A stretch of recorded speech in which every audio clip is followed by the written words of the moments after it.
Good afternoon, everyone, and welcome to this IC, which is the Retina Extreme IC. And I know it's Sunday afternoon, a sleepy Sunday afternoon, but this IC will definitely keep you awake throughout, and you will be in awe of the video-based courses who are going to be taken by absolutely the stalwarts who are doing this, except maybe me. Uh, and we are going to have likes like Dr. Manish Nagpal, Dr. Hemant Moti, Dr. Shubhendu, whose videos you all know are extremely famous, Dr. Sangeet Mittal. Unfortunately, Dr. Guha will not be joining us due to some personal reasons, but Dr. Sangeet has agreed to cover up his talk. And then finally, I'll be talking a bit on retinotomies and retinectomies. So without wasting much time, I would invite Dr. Manish Nagpal to start his talk on management of retinal detachments with giant retinal tears. Manish, as we know, is the prolific VR surgeon from Ahmedabad, and we have been listening to all his talks and looking at his great videos. So over to you, Manish. Thank you, Nishikant. Thank you for the kind invitation, and I wish we were all looking forward to meeting in Calcutta personally, but I guess this is the best that can be done. So the virtual format. Uh, so I'll be speaking to you about managing giant retinal tears. Uh, as we all know, giant tear is something that is defined as anything greater than 90 degrees. But usually even a tear which is 70 or 80 degrees may behave like the same unique issues with a giant tear. So I don't think it's a degree per se, it's more theoretical, but any large tear which is got folded edges at times and has vitreous attached to its posterior edge of the base of the vitreous attachments to any large tear can have the similar repercussions. And over the years, I think what has changed greatly for this particular condition is the wide field viewing systems and perfluorocarbon liquids. For both, we need to thank Dr. Stanley Chang, because at some point before the advent of these two modalities, it was a challenge to get the giant tears flat on table, and there used to be all kinds of ways of putting retinal tacks to fix them, to lie inverted as a surgeon on the table, under the table, and set it back. And a lot of things were done to repair giant tears with limited success. So I'll take you through some videos which take you through the whole process sequence of how such tears are managed. This is a classic giant tear, as you can see, with folded edges. It is the edge has totally covered the disc and all the landmarks that we are used to seeing, and the bare choroid is seen. The remaining flap edge, interior edge is seen with the vitreous attached. So our aim with any surgery, any vitrectomy, is to clear the vitreous first, and much more so in these kind of cases where you're dealing with vitreous which is attached to edges of the tear as well as edges of the peripheral edges at times, and then of course to the retina itself. So make every effort to clean up the vitreous as far as possible, and once the tear is loosened from its all the attachments is when you can properly open it up. So that can be done using perfluorocarbon, as you can see. And you can imagine, if suppose we didn't have perfluorocarbon, how difficult it would be to get this passively to open up. There's no other way that I can think of, and we are fortunate to have this particular heavy liquid to do so. So gradually it would open up, and once you have filled it up to say the equator, you can reassess the vitreous attachments, because now you have the retina back in its place. Then do a good barrage to the edges of the tear as well as 360 to a large extent, and make sure it is well opposed, and then do an exchange. So I do a sequential exchange. I first exchange for the PFCL to air, and this requires a very patient drying up of the peripheral edges of the tear, that you can see here that I'm as the level of PFCL goes down, I'll make sure that the edges are dry. Then again, I'll double check if any areas of the laser are still required to be done, because you need to make sure all the edges are well opposed. So as you can see here also, there's all the tear, and then once the air has totally come in, you'll you reassess for any additional laser that may be required. There may be sometimes additional tears and a bit more in the periphery that you can see. Now, I do the sequential exchange, but of course, some people like to do a direct silicone oil PFCL exchange also. So either way is possible to do based on what the surgeon is comfortable doing. Now, earlier what you saw was like a 180-degree with a turn, the flap which was turned. This is almost a 360-degree, except that the inferior part is still attached.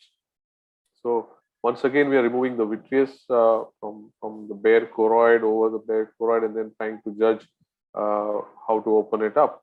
And you can see that as we nudge it open, then you put in PFCL to start the process of opening up and then assessing. Now, a 360-degree tear would open up or a lesser, but here, because of the attachment inferiorly and maybe some time has passed, there's a bit of a contraction. And you can see that there is certain edges with the attachment which are stiffer. And I know that if I try to fill in more PFCL, it's going to just spill over. So I decide to make it a 360 to get a better opposition in this. So this depends on the contractions or other things that are associated that you may sometimes need to release it from its minimal attachment and then proceed with the same steps that we discussed earlier.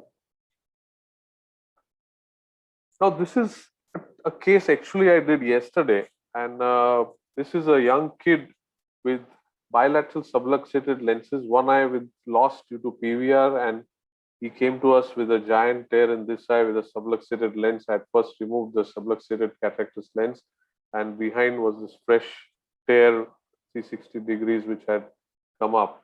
Now the challenge here is, I'll take you through a bit quickly through this, is to see that you can see that how it is behaving. It is totally crumpled onto itself, and I put in some PFCL because I realized that there is vitreous attached over the edges of the retina, and it's extremely difficult to get this off because there is nothing holding the retina. So I put in some PFCL. You can see triamcinolone I've used, so those crystals are floating up, and I open it to some extent and then try to gauge from how I can remove this, and I may convert it into a bimanual by putting chandelier because I need to hold the retina when I pull up this vitreous.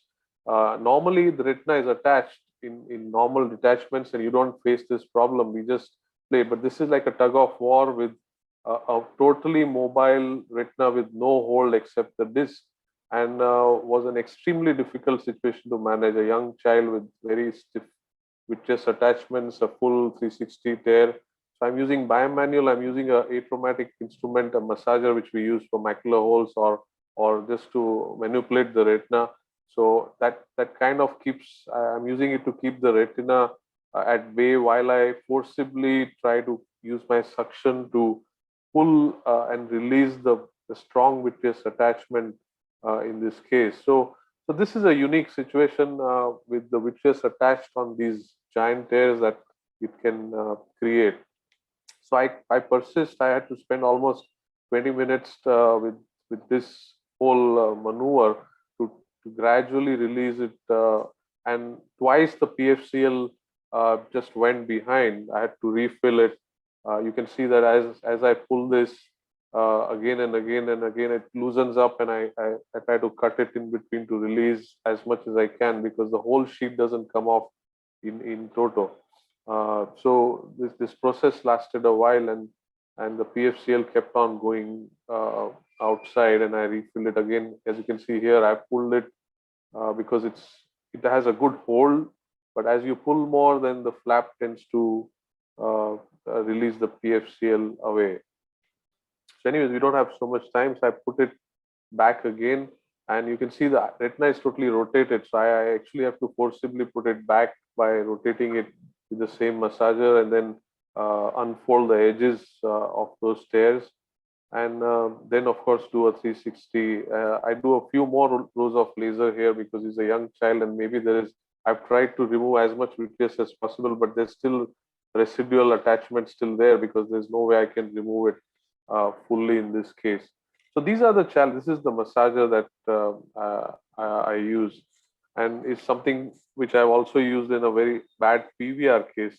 Here again, you can see that we've removed all the edges and this crumpled up retina, and to unfold these edges, this kind of an instrument is useful, because otherwise you'll use a cutter shaft or a soft tip, and they tend to sometimes use their passive suction and keep on making small petechial mechanical damage to the retina superficially. So I find this quite useful to iron out cases like these.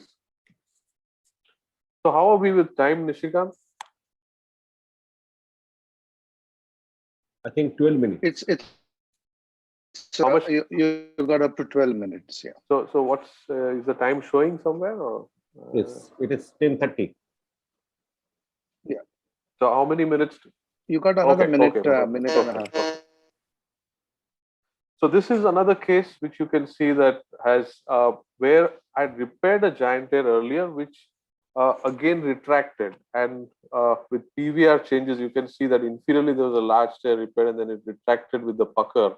So this is something that I'm going back again. So this is a situation where a resurgery is being done under PFCL. I'd removed the oil, then again relaxed the edges which are there, removed the pucker, re-lasered and put it back. So giant tears at times, especially inferior ones with already existing PVR, when you operate, can of course lead to a redetachment at times because of the PVR inherent changes itself. And the last case I'll describe based on the time is this very posteriorly extending giant tear with vitreous attached, as you can see, with some hemorrhage which had occurred, and a macular hole also. So once again, here the aim is to free the retina, to release it, and then of course stain the ILM and remove it over the hole. Now, because the tear here is very posterior, you can see it's hardly 3 or 4 disc diameters. The edge is there from the macula. So when I peel the ILM, my aim is that I'll also peel it right up to the edge of the tear, because otherwise the contraction from the ILM, the retina already has a bit of a contraction due to the tear itself. So I did a peeling right up to the edge of the tear, and then of course relaxed it on the edges, and then did a laser. As you can see, I'll do much less laser rows, because there's very little retina to play with on the temporal side of the macula. So these are slightly different situations that I thought I'll show you the challenges which typically the giant retinal tear cases come up with in the time span that I have to speak. So thank you very much, and maybe we are free to ask questions or discussions or whatever. Thank you, Manish. The one question which always everyone will ask is, how do you prevent slippage? That is always people want to know. And secondly, what about subretinal PFCL chances that are so high in GRT? Yes, so slippage, I think what I was trying to show you in the first few cases, that when I do the exchange from PFCL to air first and then to oil. So the PFCL air is very crucial exchange, which you have to do very patiently and not just go straight to the disc like we would do for normal detachments. Here you would gradually drain, make sure the edges are dry as the PFCL level goes towards the edge. Make sure that the fluid level over it is totally gone, because otherwise that fluid tends to get in and cause slippage. So the most crucial is that, but otherwise one could use a direct exchange which has lesser chances of slippage also. So based on whatever the surgeon is comfortable, one can do that.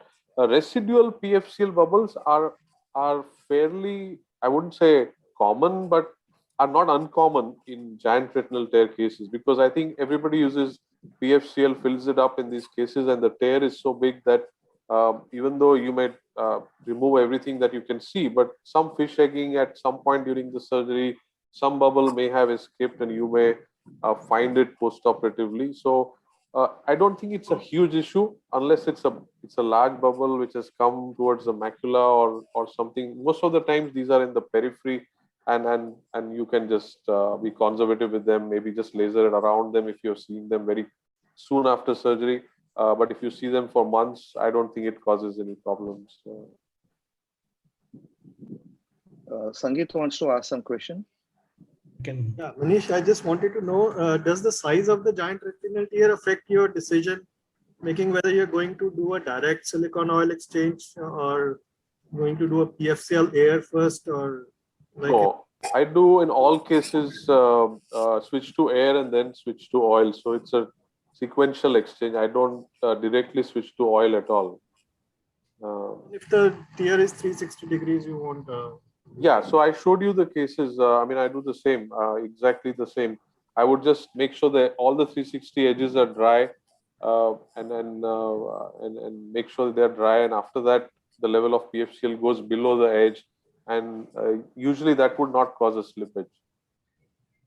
And Okay, Hemant, your question, and then we'll move on to. Yeah, not so much as a question. I think what Manish does is because Manish has an excellent view of his fundus. So if you can see on his video, you have to be able to visualize the entire region Yes. of the giant tear to be able to do this. So if you're not able to do it for some reason, or your wide angle, you're not able to do that, the best is to do a direct PFCL silicon oil exchange. But he has an excellent view of the fundus.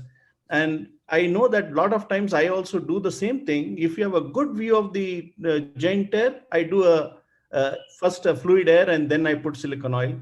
If I feel at any time I'm not able to visualize and dry the fluid completely, then I do a direct silicon oil PFCL exchange. I agree. I mean, the view, the whole fundus view, all the edges should be visible to you when you are drying them. Because if you can't see them, then it's a bit of a blind procedure and is very likely to get into slippage. Thank you, Manish. Fantastic videos as usual. Great talk. Thank you. So let's move on to the next thing that we see very commonly, detachments with severe. We have Dr. Shubhendu Borol from Disha Eye Hospitals, Kolkata, who will be presenting. Shubhendu, can you please start your talk? Yes, can you see my slides? Thank you, Dr. Nishikant, Yes, already. Dr. Nishikant and the IOS for giving us opportunity to present our cases.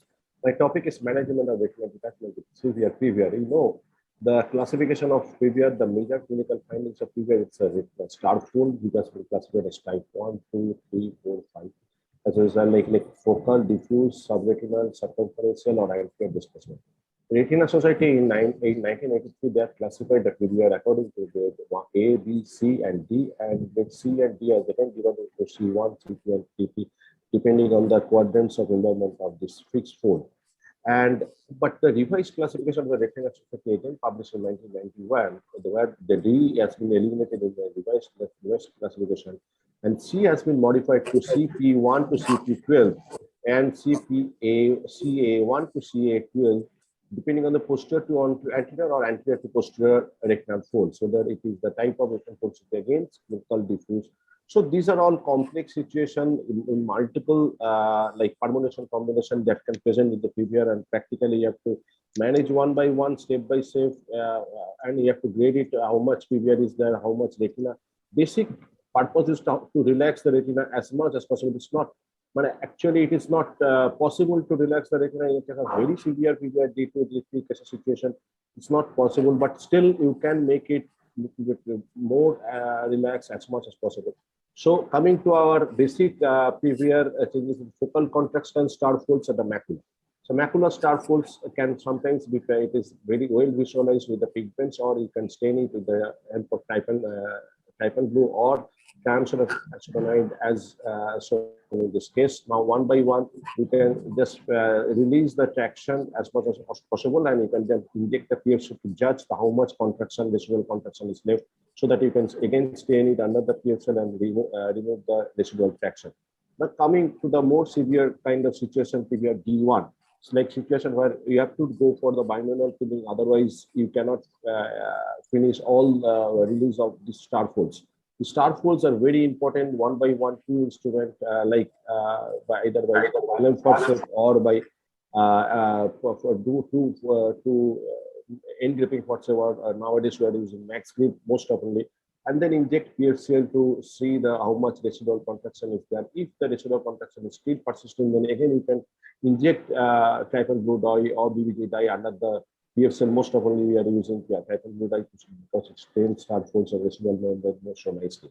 Now, sometimes the PVR can be posterior, that means subretinal bands. So subretinal bands can be judged like this, how much from where to where the bands is going, and it's a case of GRT, and you can see the long subretinal bands going from nasally temporally, and thus causing the retinal folds along the vascular artery. Again, just after removal of this star fold, judge how much contraction is left, whether it is pre-retinal or posterior retinal.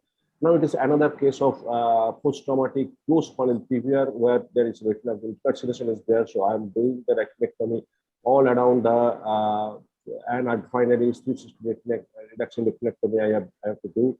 And finally, I have to remove all the subretinal bands because it can go very easily behind the retina, and then inject PFCL up to the beyond the margin and do laser and start doing siliconal PFCL exchange. Direct, I'm very much in favor of direct siliconal PFCL exchange, injecting PFCL, injecting siliconal with the left hand and removal of PFCL with the right hand under the Sandler's illumination. So it's another case of very complex PVR where you can see the whole vitreous GL, it is totally fibrosed and it is condensed into a strip-like situation. Now, after removal of this thick membrane, you can see the long multiple subretinal bands are going. So you have to choose some areas from where you can remove all the bands at a single go. Whether it is, I know it is not always possible. They're quite thick. Sometimes they can be removed by piecemeal. So you have to go behind the areas and retina and remove the long subretinal bands. Sometimes they come in just like bands, or they come in as like sheets also, membranous thick things. So then you can inject the PFCL to see how much contraction left. Now another situation, it is the case of post-funnel PVR situation. Sorry. So disc is not visible, so it is totally crumpled up, and the membrane is quite well visible, visualized. So you can remove the membrane one by one and judge whether it is disc is the retina macula is relaxed or not. So before staining also and after staining also, you can just see, you can judge the macula, but then you inject a PFCL to decide finally whether this kind of retina will stay or not. Now, there are some PVR which are invisible. This is intrinsic retinal contraction, where which one I have understood during Fourier exchange, it was not settling. So I had to make the infusion on again and do the limited relaxing retinectomy to remove the intrinsically contracted part of the retina and do Fourier exchange and do inject silicone oil at the end of surgery. Now, when there is extensive intrinsic retinal contraction, that I realized during Fourier exchange, there's a old RD. During Fourier exchange, this air has gone subretinally, so I had to do limited relaxing retinectomy. I thought this area might be relaxed after doing this kind of much of relaxing retinectomy.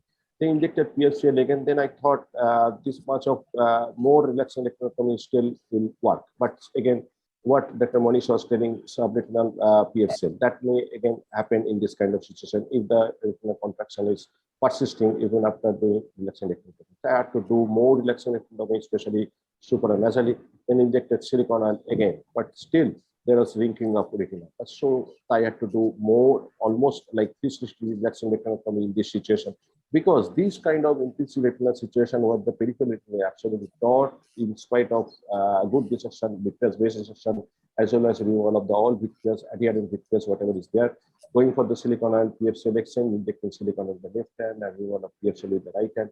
And especially in this situation, I am very much in favor of injecting subsilicone oil triamcinolone, injecting triamcinolone using the soft tip canola under the silicone oil, and going just over the BRRP choroid complex where you can inject the triamcinolone crystal drops, removing the supernatant TA fluids, and then you can get localized anti-PVR effect of TA. So this is my this is my hypothesis. Like, I have done the relaxing retinectomy, did the laser, and injecting silicone triamcinolone under the PFCL, so that you can see that, like in this situation, it is a closed funnel PVR where After removal of vitreous, you can see the retina is totally crumpled out, closed funnel, and a lot of, it's too much of PVR. So, and you have to keep your patience also. So you are removing the membrane one by one, and with the help of island for shape or max grip for shape. And after removal of all these membranes, and now the disc is little bit visualized, inject a Titan blue dye to see how much membrane is left. Then they injected PFCL again, PFCL to see the residual contraction. Now the disc is partially visible. Now we can go for the anterior PVR dissection, but this much of anterior PVR is so quicker, so advanced. So even membrane filling won't help in this kind of situation. They have to go for this cauterizing all the mid periphery and inject the PFCL and do relaxing retinectomy to relax the retina. Otherwise, retina won't settle. And especially in this kind of situation, I will go for the 360 peripheral retinectomy. So I did the 360 retinectomy in this situation, and then just to see the retina is absolutely becoming relaxed. Remove all the anterior flaps also, and you can see there is little bit of ooze coming out from that edge, and you can just do the cautery here and then remove the subretinal bands if it is present. And like in this case also, then in most of the situations, subretinal bands will be there in closed funnel cases. And there was subretinal PFCL migration, so I had to remove the subretinal PFCL. So these are all like quite lengthy surgery. You have to keep your patience and remove the PFCL bubble and again inject it over the retina to relax it and do 360 laser barrage. And finally, I had to do the silicon and PFCL exchange, followed by injection of PFCL, injection of triamcinolone crystals over the relaxing retinectomy sites and under the silicon oil, and end up your surgery. So these are all 360 RRPA cases where you can get the good results. So even the recurrent RD, which may happen in postoperatively, although I know that Sangeet will cover all these things, but sometimes it may come with the severe PVR like situation where you have to do relaxing retinectomy as well as removal of posterior PVR like subretinal bands, like in this case. So reopening of the existing break, it was the reason, and sometimes missed break, new break formation, absence of 360 endolaser, absence of something all around. The most importantly, PVR is the culprit for the recurrent RD, and do figure exchange, do good laser. Now the retina looks very nice, and at the end of surgery, inject silicone. Thank you. Thank you, Shubhendu. Shubhendu, can you just explain the role of you injecting triamcinolone in the periphery once again? Yes, basically, I'm injecting triamcinolone just after removal of the supernatant fluid. That means all the crystals are there, and you are injecting it with the help of soft tip cannula under the silicone oil. Go through the silicone oil bubble and just touch your tip of the silicone oil, silicone tip backflash level over the bare RP chloride complex. Then inject triamcinolone drops one by one, so that these triamcinolone drops crystals will stay for a longer time in between the oil and the bare RP chloride complex, and that will give the localized anti-PVR effect without causing IOP elevation. And this is, frankly telling you, this is the oxygen for all my complex RD cases. So, do you think that it can lead to faster emulsification? Because anything that you add with oil usually tends to bring in more emulsification. So anything that you notice, or it doesn't happen? Basically, Dr. Manish, in those situations, I used to inject 5,000 centi-stroke silicone oil, so that the emulsification process I can delay it for at least 6 months, so so that I can remove the silicone oil after 6 months. Right. I am not very keen to keep it after 1 month. Basically, I have done I have presented one paper in last ASRS that the chance of recurrent RD was less if you use triamcinolone or not. And in triamcinolone group, the chance of propensity to remove the silicone oil is much more higher in TA group. Basically, you are jolly well, you can remove the silicone oil, the eye won't go to the phthisis stage. So these are the things, that's my take.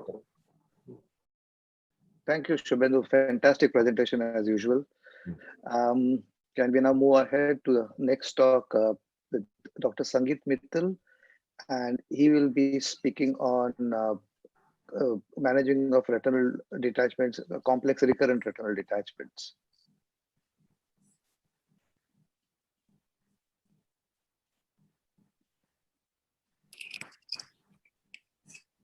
Yeah, your slides are well visible, Sangeet. Thank you, Nishi, once again for making me part of this IC. So I'll be talking about management of complicated recurrent retinal detachments. And what do you understand by a recurrent retinal detachment? What I understand is a retinal detachment occurring after a successful primary procedure for retinal detachment. So it's totally different from a failed procedure. It is occurring after a successful surgery for retinal detachment. And what could be the causes? It's the new retinal tears. I think the most common cause of recurrent RD presenting after 3 months of primary surgery, the most common cause will be the new retinal tears. That is the retinal breaks that they are developing after successful primary surgery. And they could be consequence of the ongoing primary process, or they could be secondary to the surgical procedure itself. And the second main cause of recurrent detachment, which presents usually within 3 months of primary surgery, is PVR.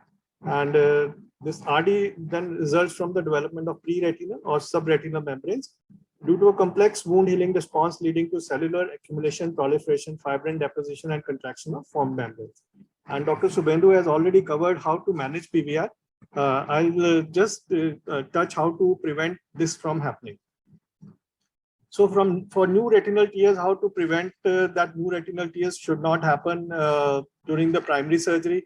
One is like if you are doing a vitrectomy, while doing a peripheral vitrectomy, you should use a low aspiration, low flow and high cutting rates to prevent these new retinal tears from happening. And then thorough vitrectomy around the breaks and visible degenerations has to be done. Minimal instrument exchange and good vitreous clearance at the sclerotomy sites also prevents development of retinal incarceration of the vitreous into the sclerotomy sites and prevents new retinal tears from happening. And then avoid excess vitreous-based traction while inducing or extending PVD.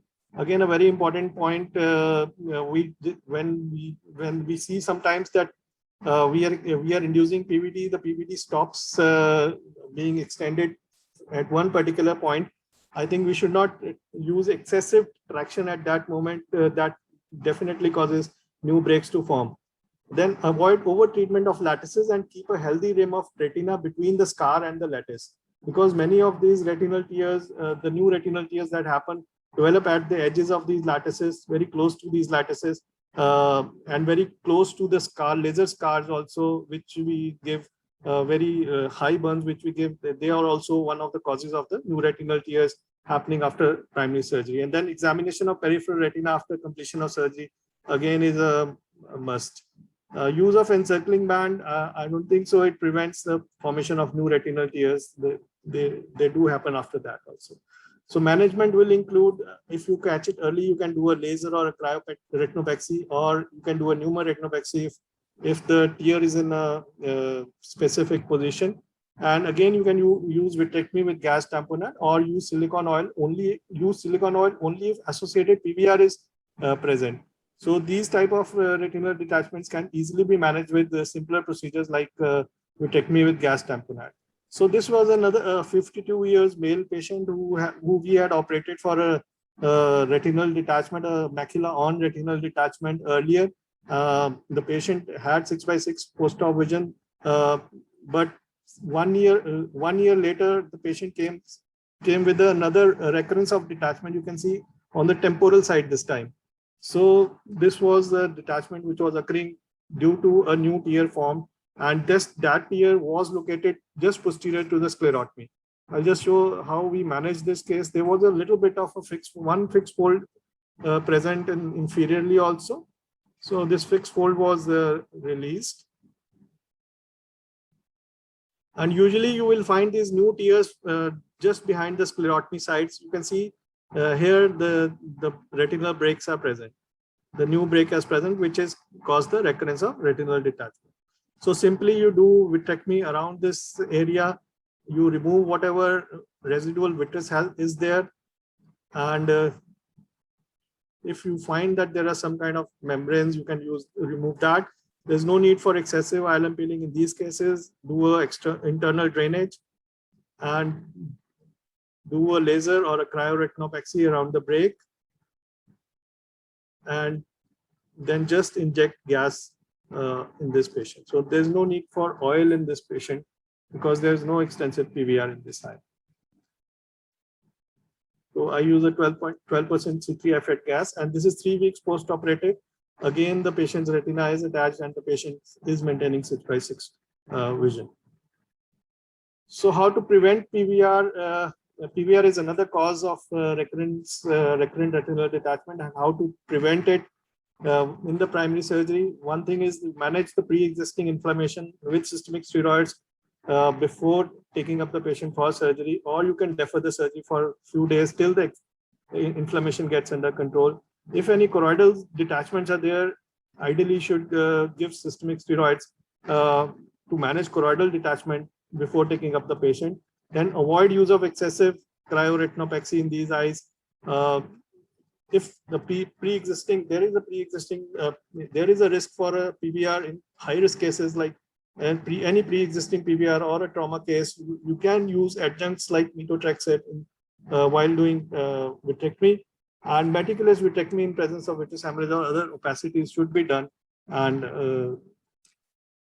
the management of PVR, I think Dr. Subhendu has already explained, but you can defer surgery in these cases till the membranes mature. I generally give a gap of at least 3 to 4 weeks from the primary surgery for the membranes to mature, and then you have to make up your mind that you have to spend extra time in OPD explaining the patient, counseling the patient, and in the OT also for this management of PVR, recurrent PVR that is happening.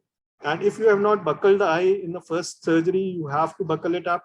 You have to reinforce the base, and then you have to use the stains like the dyes or triamcinolone wisely and freely, and there should not be any laxity on that. And you have to do an extensive membrane peeling in these eyes. Retinectomy sometimes come to the rescue, as Dr. Subhendu also told you, and you have to use silicone oil now to settle these eyes. So a few videos I'll be sharing.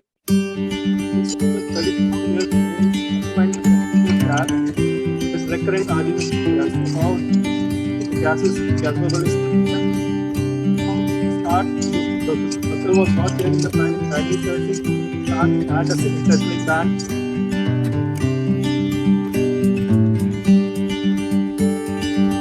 Proper basics. As much vitreous as possible. Use triamcinolone in the vitreous. Identify each vitreous stand. Try to remove the maximum amount of vitreous as you can. Then take care of the circumferential traction which happens at the vitreous stage.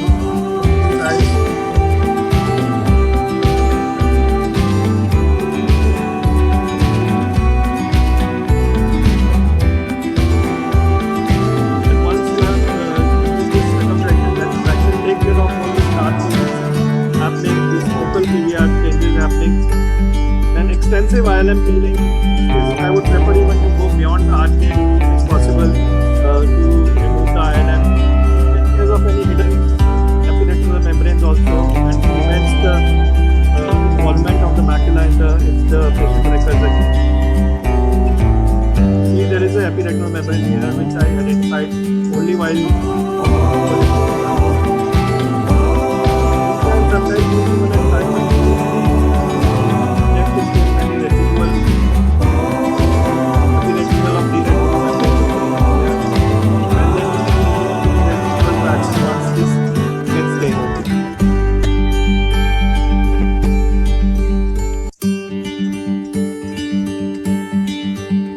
this part of the retina was still, you were not able to fix the traction. So you can do after despite effort, so you can do a relaxing retinotomy in this area to release traction. So do a fluid air exchange and do a 360-degree endolaser.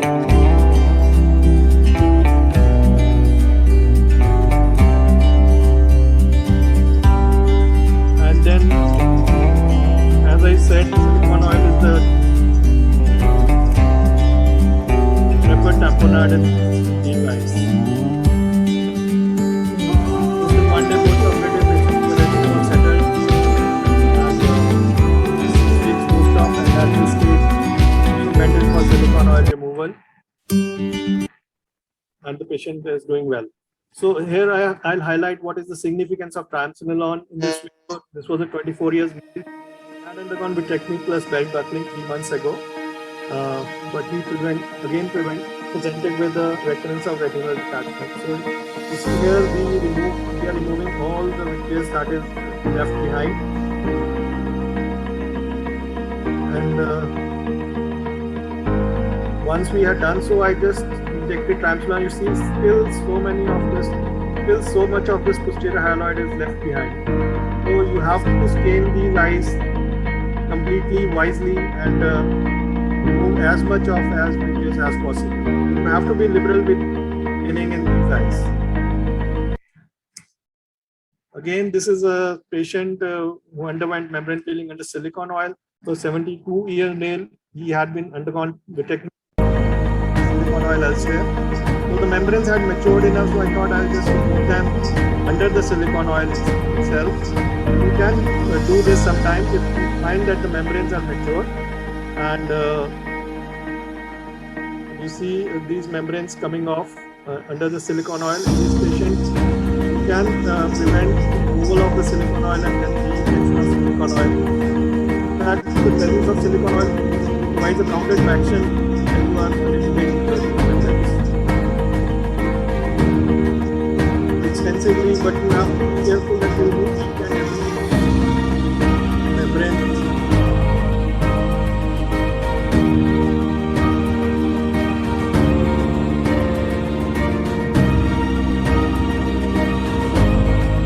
Once you have done this, you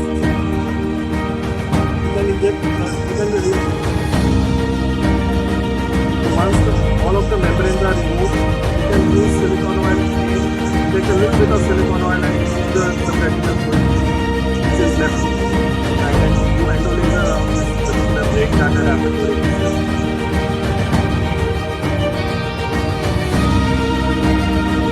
This is 6 weeks post-op.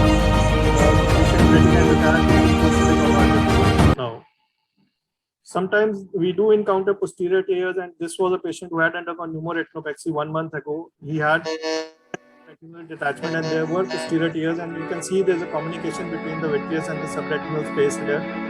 And the tear was lying just adjacent to the optic disc in the staphylomatous areas in the area of chorioretinal atrophy. In fact, and this was the main cause of the recurrent retinal detachment in this eye. So once we settled the retina, doing a drainage retinotomy, and we tried to cover these tears with the ILM flap, but unfortunately the flap was not reaching up to the tears. And we had to use this pre-flap technique to plug these tears.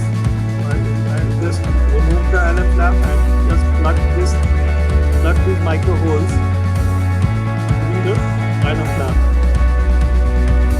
To stabilize these flaps, you can use a little bit of PFCL and then you can plug them better. This is one micro hole that was plugged. There was one more, and I have to insert the PFCL and plug the other one also.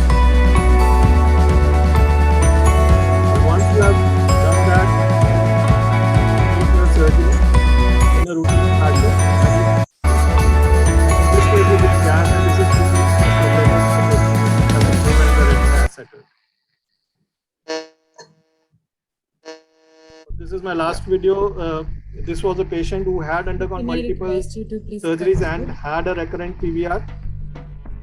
And you see in this case, he had already undergone a 360-degree retinectomy earlier elsewhere and has presented with the recurrence of retinal detachment. And in this case, you have to do an extensive membrane peeling. You see here we are using a sharp edge membrane dissector. We are doing a bimanual surgery. These patients will need bimanual surgery to remove all these. is a sharp edge it is made by Epsilon. It's mainly used for PDR with thick membranes, but you can use in these kind of situations also. This helps in removal of these membranes very easily.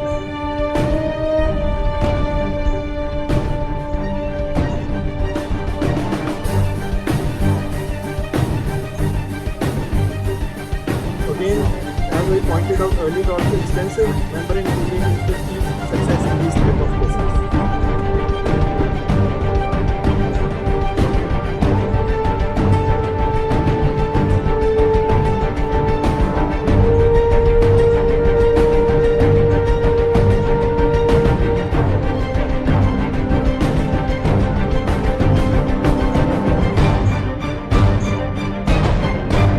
This patient, we were able to remove all the membranes and reattach the retina using PFCL to flatten the retina, do further laser treatment, and a direct PFCL silicone oil exposure to size. Unfortunately, this patient contracted COVID 1 month after surgery and could not recover from that. So I thank you again for allowing me to present this here. Thanks a lot. Thank you, Sangeet. Since we are short of time, I think we'll keep the questions in the end if we have time. We'll move on straight to Dr. Hemant Murthy, who will be presenting on detachments with coloboma. Dr. Hemant, are you ready with your slides, please?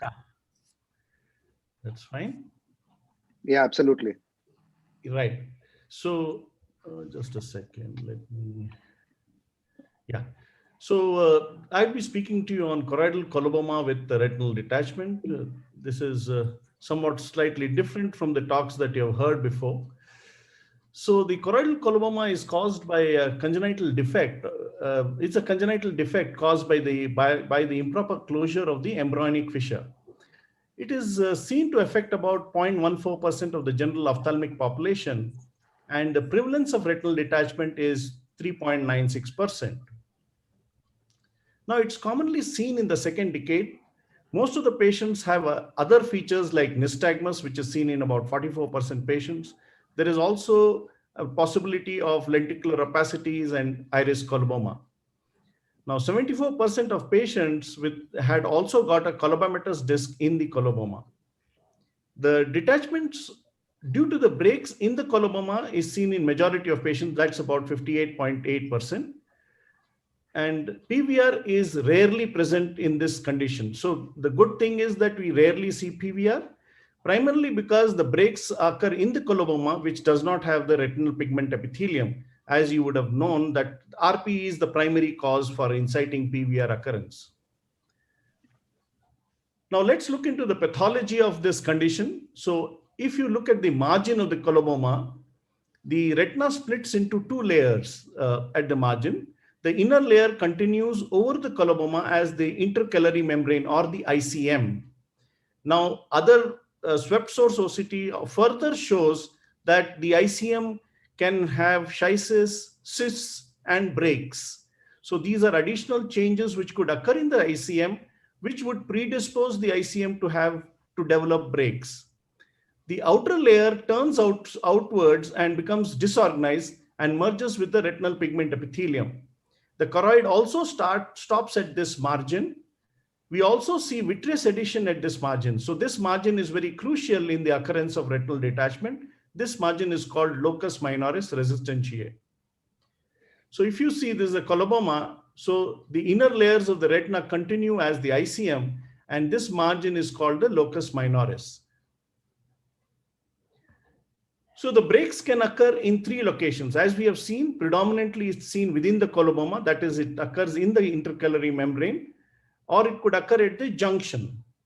Now, there has to be a communication that occurs to the subretinal space, so there has to be a break in combination of the two, or there could be break in the periphery. So it is not unknown that retinal detachment can occur due to breaks in the periphery.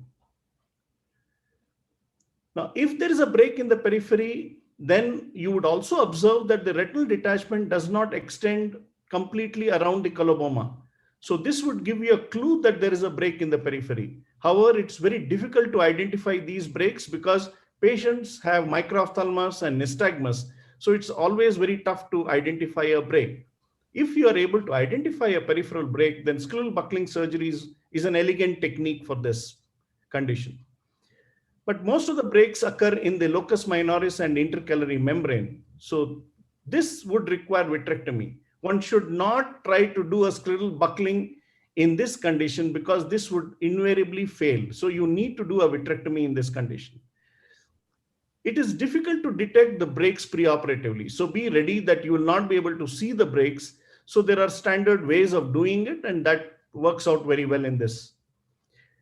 You need to identify the vitreous. You need to use triamcinolone. A lot of times there would be other abnormal membranes which cause these adhesions. Then once if you clear the vitreous adequately and then you do a fluid air exchange, because there's a break within the coloboma, you would be able to drain the subretinal fluid completely. So this is a very good way to analyze whether the break was within the coloboma.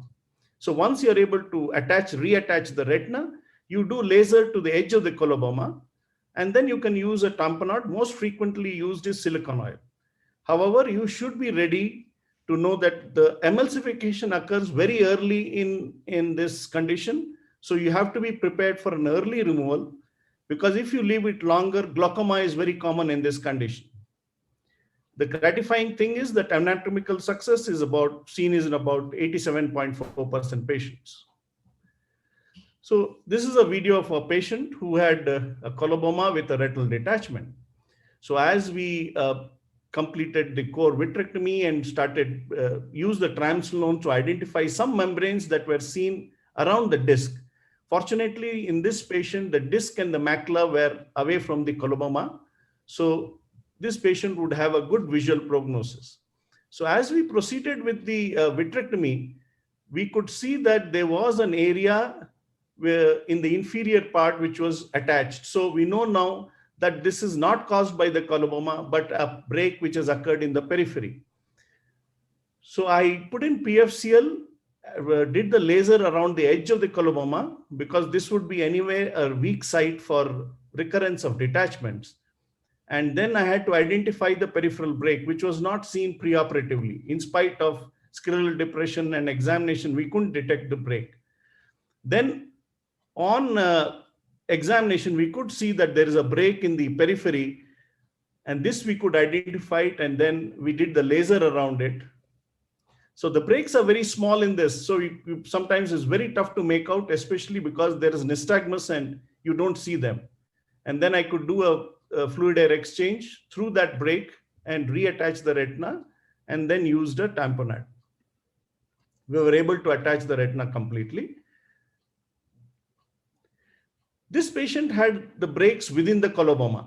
So after I did an adequate vitrectomy, there were some membranes that were seen near the edge, because vitreous adhesion is known to occur at the site of the locus minoris. So you have to be very careful to see that all the vitreous adhesion is carefully removed. Once you have done that, I just did a fluid air exchange and the retina flattens out because the break is in the coloboma. A lot of times you're not able to identify it, but that would be the lowest part. So the fluid tends to collect there and you're able to aspirate it and the retina flattens out. And then once you flatten that, then you can proceed with the laser at the margin. So this is a much more simpler way than all the exercises that you could see with patients with PVR. Fortunately, in the primary surgery, it does not occur. The occurrence of PVR is only due to iatrogenic breaks that occur during surgery. So you have to be careful to see that you don't cause them. Now, this was a patient who had, a sort of a closed funnel detachment in a patient with microphthalmus. And what we could see was there was some sort of a coloboma inferiorly, but it was not very evident at that time. There was also lenticular opacity. So on dissection, I could make out that the vitreous is very thick and it was very adherent. So I had to try to clear the posterior pole first. So I dissected it from the disc margin, and I had to use the forceps to clear up that adhesion. It was very dense. See, these patients also have other congenital abnormalities. So one has to be ready for all this. You can see this is a very thick membrane, a very thick membrane that was there. And then I started with the similar technique as what you do for PVR. We put in PFCL and then you start dissecting further. So then after we did adequate, I started using the PFCL and then started, as much vitrectomy as possible. As we go to the periphery, the vitreous was very thick. You can see the coloboma is present inferiorly. So I had to use the PFCL as a third hand you can see the vitreous is very, very thick in this condition. So I had to see that there's adequate relaxation. This patient had a break in the periphery, but as I was dissecting it, the break enlarged, and I used that to drain the fluid from that break. I put in PFCL, drained it through that, and then used the tamponade. So one has to be ready that you would see abnormal vitreous in this condition. That's the only care that you need to take. Otherwise, the surgery is generally straightforward. The PVR is seen if you create breaks, so you have to be very careful in not causing breaks. Now, coming to a very other aspect of it is, can we prevent retinal detachment? So in a study done on 335 eyes, they found that the prevalence of RD with prophylaxis was about 2.9%, and the risk in untreated eyes was 24.1. So this clearly showed that there is a role of laser prophylaxis in patients with choroidal coloboma without retinal detachment, in order to see that they don't develop retinal detachment.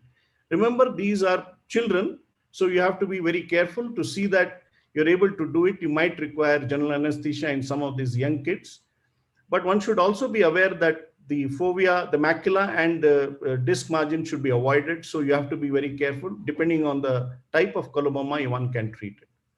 So in conclusion, retinal detachment due to choroidal coloboma is relatively rare. There are specific clinical features that you should understand, because that will give you a guidance on how you should proceed with surgery. Breaks within the coloboma are the most frequent cause. So that is the standard way that most of us should do surgery. Vitrectomy fortunately gives us good results in this condition. Thank you. Thank you, Dr. Hemant. Fantastic presentation. Just one question. Is there a role of encerclage in this surgery? No, in a case which has got the breaks within the coloboma, I don't think encerclage is necessary, because PVR does not occur in these patients. Generally, you don't see PVR. There is detachment. Always it appears to be more like a shallow detachment, and that is around the coloboma you would see it. So these patients generally don't need because the periphery, there's no contraction, there's no PVR, nothing. So it does not need it. Yeah. Only those patients with a peripheral break, because young children, peripheral break, scleral buckling is the best way to go ahead. But it's very tough to make out these peripheral breaks. They're very small, and it's very tough to see in these children. That's the problem. Any comments from Sangeet, Manish, or Shivendu? So I'd just like to ask, one thing is, how long do you keep the tamponade in these cases? Do you, because the chances of PVR is very less, so do you remove the oil early, or do you keep it longer? Tamponade? No, because they emulsify very early. See, because the surface is very irregular, the emulsification occurs very fast. The emulsification also depends on the contour of the eye. Here the contour is disturbed, so emulsification occurs early. I remove them by about 3 months. I remove, because once it starts emulsifying, there is no role of the silicone oil then. One quick tip for these surgeries, to make sure that there's no peripheral break and you're dealing only with the break in the coloboma is, as soon as you do air fluid exchange over the disc, the retina flattens. Correct. That's a very quick test. I always think the fellows also that confirms for you that there's no peripheral break and you're dealing with something in the, and make sure you put oil in these cases, because that break is going to be in the colobomatous area. And suppose it doesn't flatten, you probably look for another break, is what I usually try to do. Yeah, very much. Because as I showed in the video, most of the times when it's in the coloboma, you can drain it, the retina completely dry at that time. Yeah. So you know that you're sure about it. But if it does not dry up and there's still fluid, that means you're in. Yes. And it's I had a never question. bullous. If you see a bullous detachment with a coloboma, you know that there is a peripheral break also. Yes. Yes. I have a question, sir. Yeah. Like in most of the situations, the eyes are microphthalmic or there is microcornea associated with this condition. So in those situations, until and unless the cataract is there, the PSC is there, or in case of complicated cataract, in presence of dental coloboma, you think we prefer phaco-vitrectomy or you go for the only vitrectomy? So what I do is, if it appears to be due to the break within the coloboma, as what is the typically described, then and you're able to do it, with the whatever minimal lenticular opacity is there, I try to do it, because if you make them aphakic, the silicone oil comes to the AC, the glaucoma chances increase with an aphakic eye. So I try to, or you can make them pseudophakic, but then the calculation is always very tough in these patients. So I try to see that I do the surgery. If it's not if we have to do a lensectomy in a phaco, then I would probably prefer a phaco with an IOL. But the power of the lens is the biggest problem in these. Biggest problem. Yes. Thank you. All right, so I'll go ahead with my talk now, which is on retinotomies and retinectomies. So these are very commonly used terms, and many a times we like interchange these terms. But if you go to technically, a retinotomy is basically cutting the retina, whereas retinectomy means you excising the retina. So a retinotomy can be like a very small hole that we do a drainage retinotomy, or you can even have a huge cut for removing subretinal membrane to a 360-degree cut to relieve massive peripheral traction. A retinectomy basically means you are excising the retina, and you can have excision of the fixed edge of the retinal flap, or if the retina is fibrotic, then you can go ahead and remove the whole fibrotic retina. So that is retinectomy. Now, both of these are used in extreme surgical maneuvers, and we have actually already seen quite a bit of them done in cases of PVR that we saw when presented by Sangeet and by Dr. Shubhendu. So let's come to first a drainage retinotomy. The first thing to remember is that when you're going to do a drainage retinotomy, it's better to remove all the periretinal membranes, and you should do it in an area where there is no traction. Otherwise, that hole or itself will open up and lead to a recurrent detachment.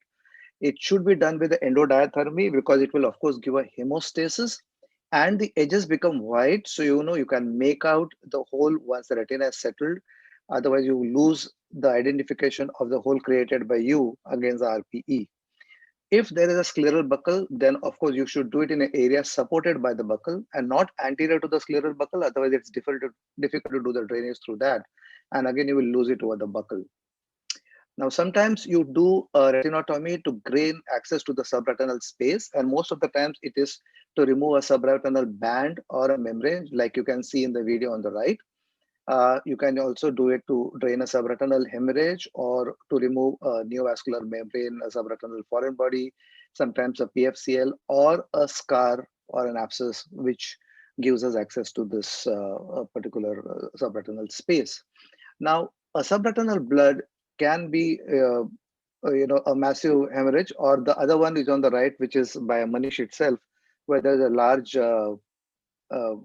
subretinal hemorrhage, and you can go ahead and do a retinotomy, and you can go ahead and excise or remove the hemorrhage which is under this. So these are retinotomies that are done to gain access to the subretinal space, to remove blood, to remove subretinal fluid, to remove bands and scars, etc., that lie under the subretinal in the subretinal area. Now, the retinotomy and retinectomies, but most commonly we do it in PVR, like we have seen in earlier presentation itself. It is also done for retinal incarceration in traumatic or surgical wound, especially if you have a perforative wound. Then it is better to do a retinotomy around the incarceration site to prevent PVR spreading from there.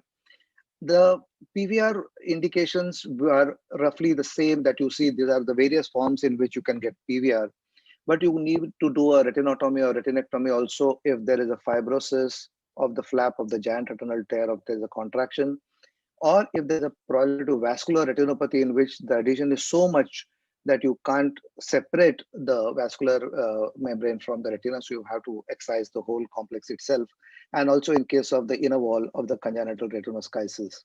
Now, these are the typical situations in which you have to resort to a retinotomy or a retinectomy. You have a severe PVR or a contracted or a fibrotic retina, or the most commonly is when you are doing a fluid gas exchange, and when the exchange is about to be completed, you can see a subretinal escape of the air, and that shows that there is a retinal shortening or a contraction, and you need to go ahead and do an RR.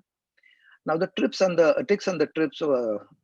tricks for this, is basically number one, remove all the membranes and the residual vitreous before you do that. Use stains liberally.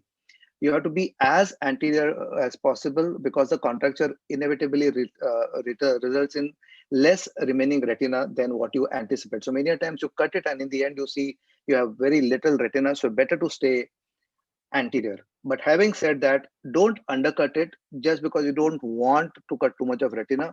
Otherwise, you end up leaving fibrotic retina, which again contracts and leads to failure of surgery. It's always better to have endodiathermy, and you can actually use the endodiathermy as a series of dots rather than creating a straight line, because the series of dots can actually cause give you a better hemostasis, and you can actually do it on the major blood vessels only, so that you can prevent bleeding and you can prevent over-cauterization in that area.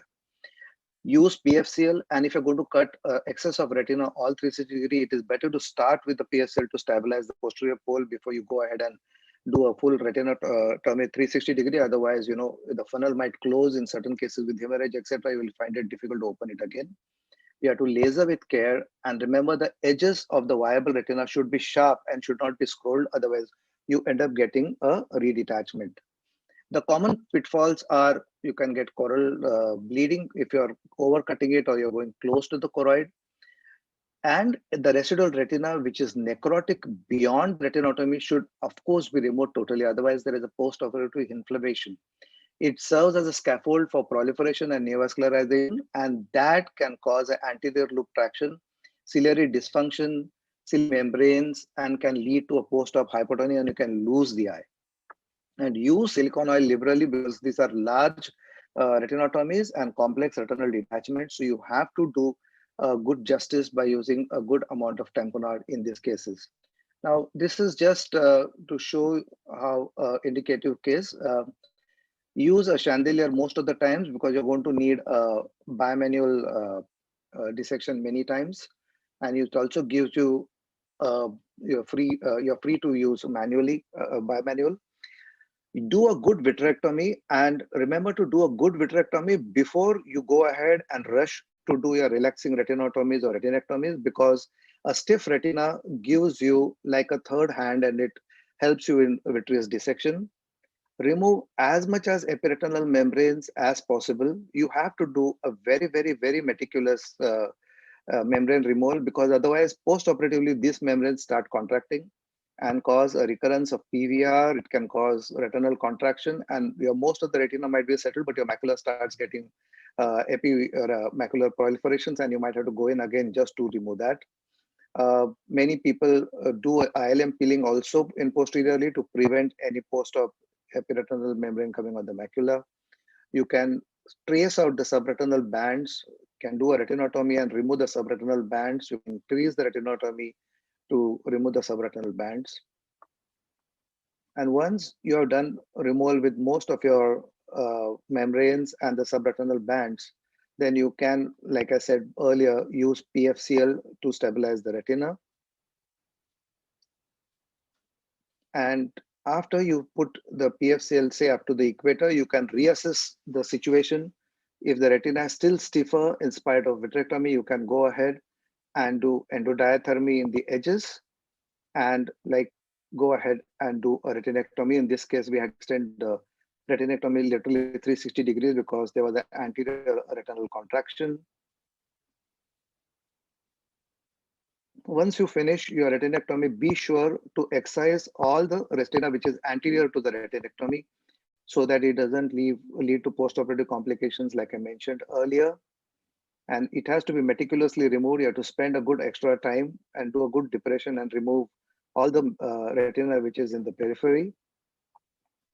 And once all the membranes in the periphery are removed, then you can put in more PFCL, have a good retinal settlement, and then do a good laser. And like Manish said, it doesn't harm to you to give an extra layer of laser being given.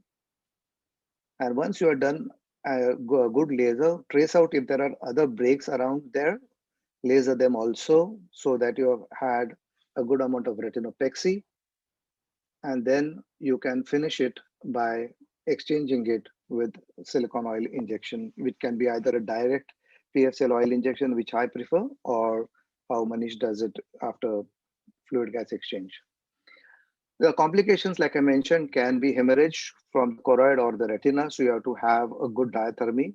A choroidal hemorrhage may result by impact of our instrument itself on the choroid.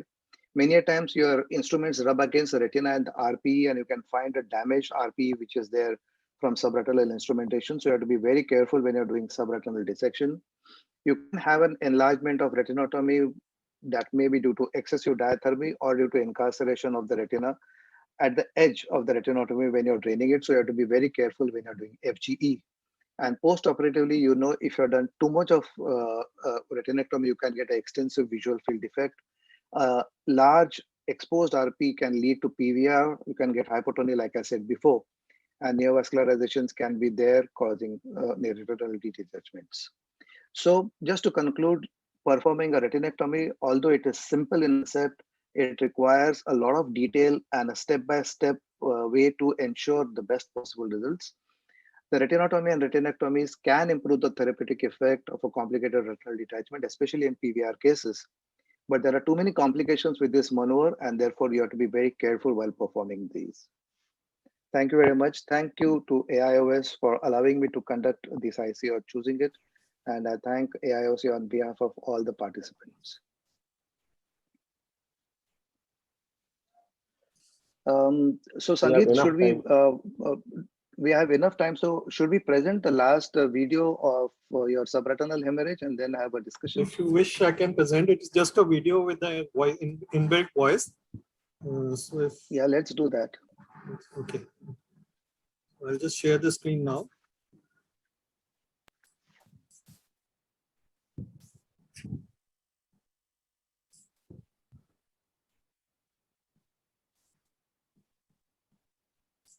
Is the screen visible?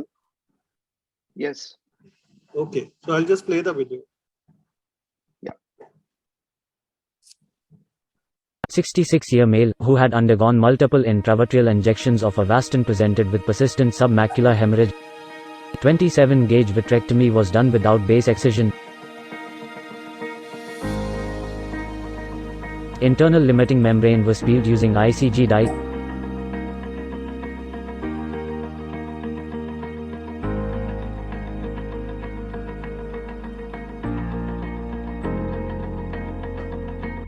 A 40-gauge microcannula was used to inject TPA into subretinal space. TPA is used in the concentration of 12.5 micrograms in 0.1 ml solution. TPA is injected till it covers whole of the submacular hemorrhage and reaches beyond the temporal arcades.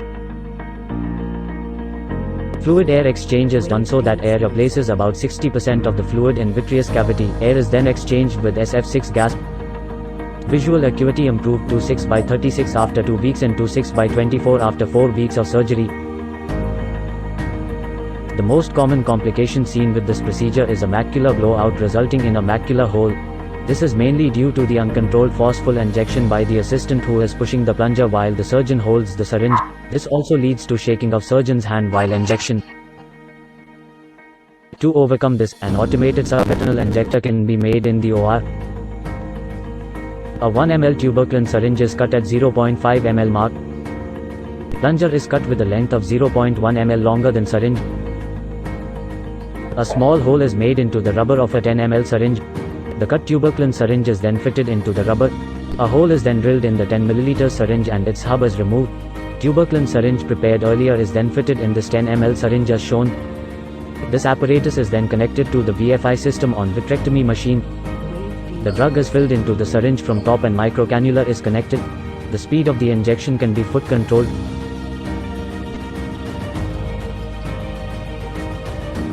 A 42-year female presented with macroaneurysm, pre-retinal, sub-ILM and subretinal hemorrhage.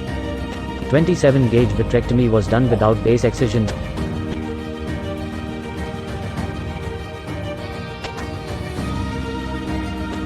PVD was induced with the help of triamcinolone. Vitrectomy was completed. ILM peeling was done using ICG dye and the sub-ILM blood was washed away.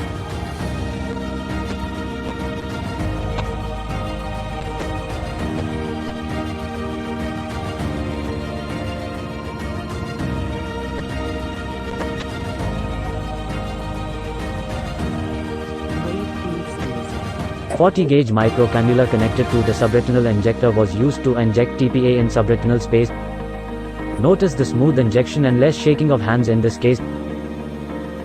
Fluid-air exchange is done so that air replaces about 60% of the fluid in vitreous cavity. Air is then exchanged with SF6 gas. The visual acuity improved to 6/12 at 4 weeks post-op. These are a few more cases of submacular hemorrhage treated with the same technique.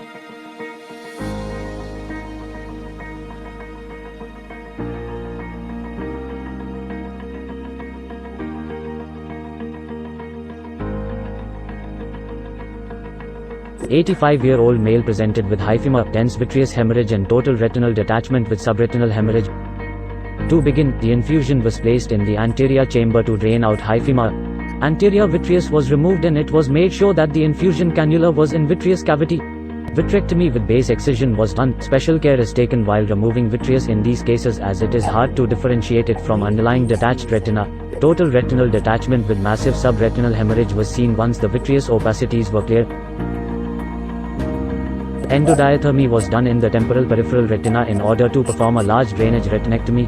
Initially, the bulk of subretinal blood was aspirated through a small retinotomy using a brush needle. This prevents overspill of blood in the vitreous cavity, thus obscuring the view. Retinectomy is then extended and the retina is flipped to reveal the subretinal space.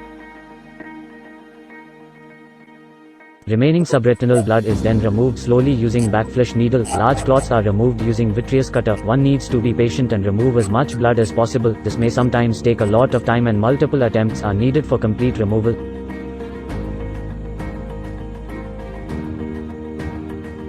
Once sufficient amount of blood is removed, then retina is flattened using perfluorocarbon liquid. Anterior blood clots and the peripheral retina can be excised at this stage. Fold on the retina was straightened using a soft tip backflash. Endolaser was done around retinal breaks and a 360-degree barrage laser was done to peripheral retina.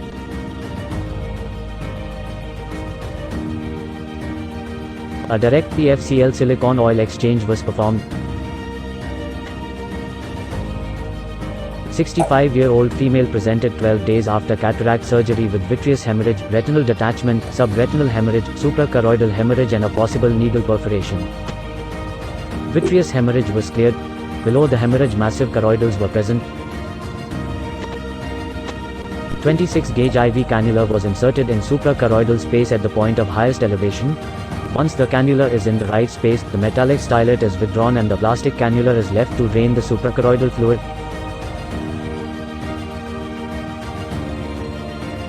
After flattening the choroidals, a large retinectomy was done to drain subretinal fluid. First, the brush needle was introduced in the subretinal space through a small opening to drain the bulk of subretinal blood. This prevents the overspill of blood in the vitreous cavity.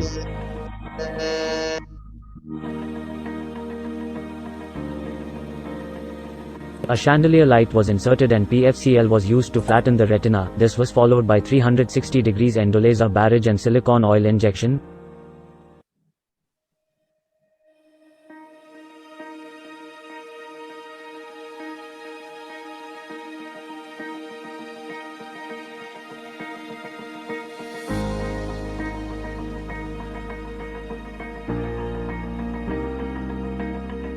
2 months post-operative, the retina was attached and the best corrected visual acuity had improved to 6/24. The patient is advised removal of silicone oil.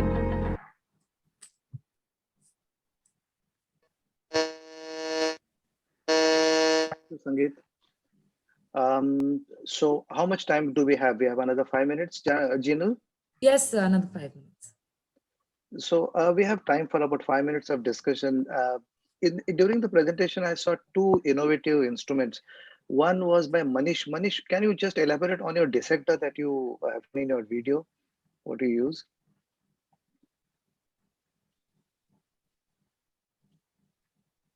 Manish is there? I can't see Manish.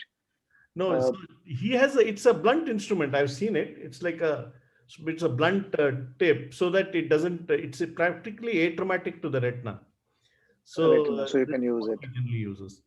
And but And there's another option that people have. If you can do that, that's fine. Otherwise, you can use the Finis loop, which is excellent for this purpose again. So by changing the length of the loop, you can use that to unroll the retina and flatten it. That can be another. Also, you can use the blunt tip of the cutter also. That curved surface of the cutter tip, you can just use for the gentle massage and the position of the flap. Right.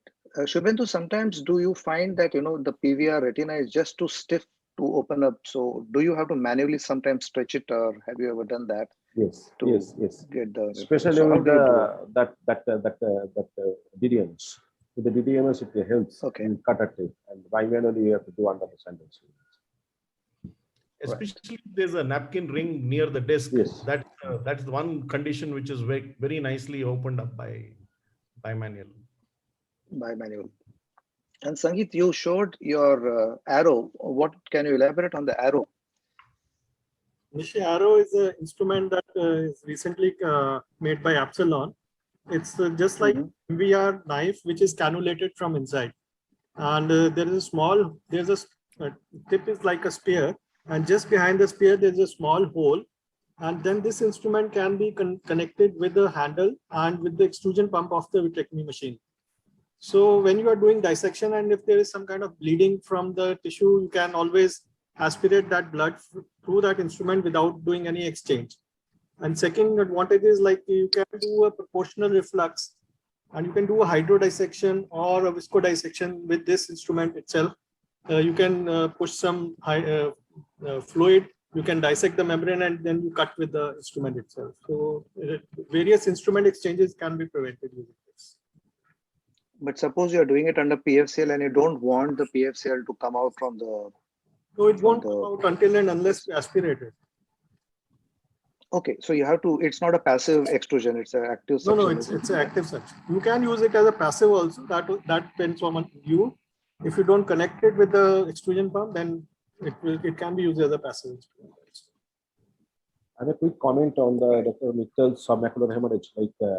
I am also very fond of injecting after giving the TPA, injecting the subretinal anti-VEGF, whether it's Razumab or Ranibizumab kind of anti-Axenfix, whatever it is, along with the air, little bit of air, because air will displace the liquefied blood if the patient maintains the propped up positioning for at least 12 hours. The air will be vanished, and then we can again do the full position. So second thing is regarding the management of massive subretinal hemorrhage. What is we have shown that ORA to ORA, total retinal detachment, hemorrhagic detachment. In these cases, after removing the vitreous, you have to inject the TPA so that to liquefy the blood, wait for some time for the liquefaction, and then only you can do the 6 to 7 o'clock also temporarily as close to the ORA as possible. So thank you, Shubhendu. I guess the time's up, and it has been a wonderful IC. I thank AIOC for allowing us, and each of my speakers, Dr. Manish, Dr. Shubhendu, Dr. Hemant, and Sangeet for their wonderful videos and wonderful presentations. Thank you, and I hope that we have a similar type of IC in physical presence next year. Thank you. Thank you. Thank you, Nishikant. I think a nice IC. Actually, it's a very nice IC to have. I think we should have this next year, with physical presence. Physical. Physical presence. Yes. Yes. Very Thank nice. you, sir. Nice to meet you again. Nice meeting all of you. Yes, Thank you. yes, sir. Thank you, Pa. Thank you. Bye.